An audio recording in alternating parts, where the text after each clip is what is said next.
Assalamualaikum warahmatullahi wabarakatuh. Alhamdulillahirabbil alamin. Di tengah suasana kehusuan kita menjalankan ibadah Ramadan, kita tahu ada saudara-saudara kita di tengah Ramadan ini mendapatkan musibah berupa bencana alam, baik yang berupa banjir di sepanjang pantai utara terutama di Semarang, demikian juga di Sumatera Barat di pesisir selatan.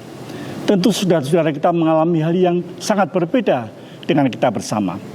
Oleh karena itu kita perlu memahami bagaimana bencana itu terjadi.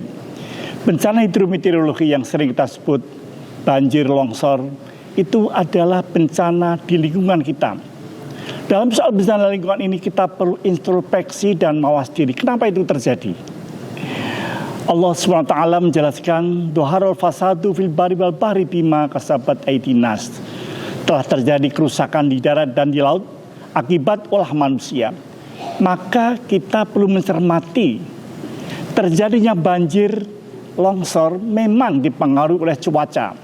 Musim hujan yang intensitas tinggi bisa menimbulkan hal itu. Tetapi sesungguhnya kejadian banjir itu sudah terjadi sejak lama.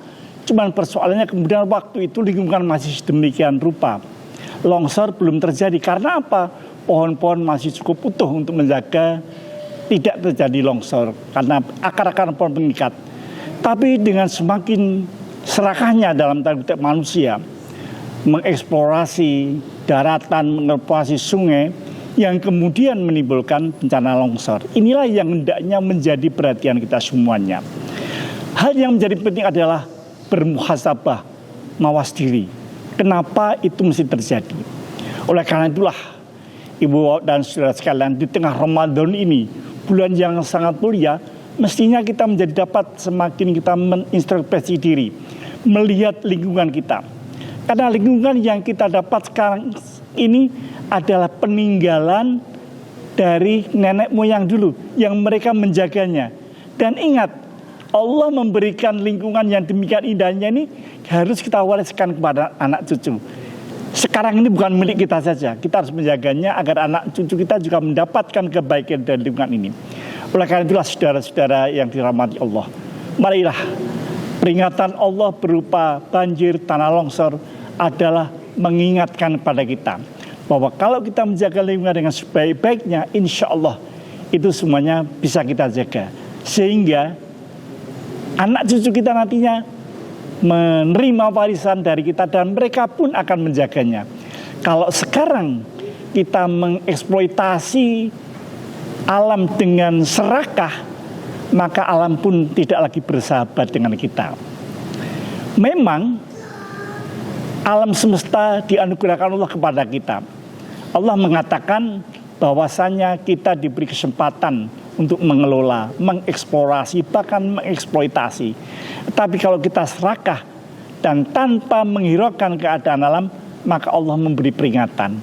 Oleh karena itulah kita memandang semua kejadian di alam tidak lepas dari pengelolaan manusia yang tidak sejalan dengan perintah Allah. Allah mengingatkan, ma asabaka min hasanatin faminallah wa ma asabaka min sayyi'atin famin nafsika. Apa-apa yang menimpamu, kata musibah berakar kata asoba, itu dari Allah. Dalam hal kebaikan, kita menerima kebaikan dari Allah luar biasa. Tetapi kalau kemudian alam tidak bersahabat dengan kita, sehingga kemudian alam memberikan reaksi negatif pada kita, wa ma asobaka min sayyi'atin fa nafsika. Kalau ada yang menimpamu dalam keburukan, cobalah lihat. Mungkin ada kesalahan kita dalam mengelola alam. Jangan sampai serakah. Sekali lagi ingat, anugerah alam semesta ini bukan milik kita saja, tetapi milik anak cucu kita yang mereka juga akan menggunakan dengan sebaik-baiknya. Terima kasih, semoga Ramadan ini memberikan pelajaran bagi kita. Assalamualaikum warahmatullahi wabarakatuh.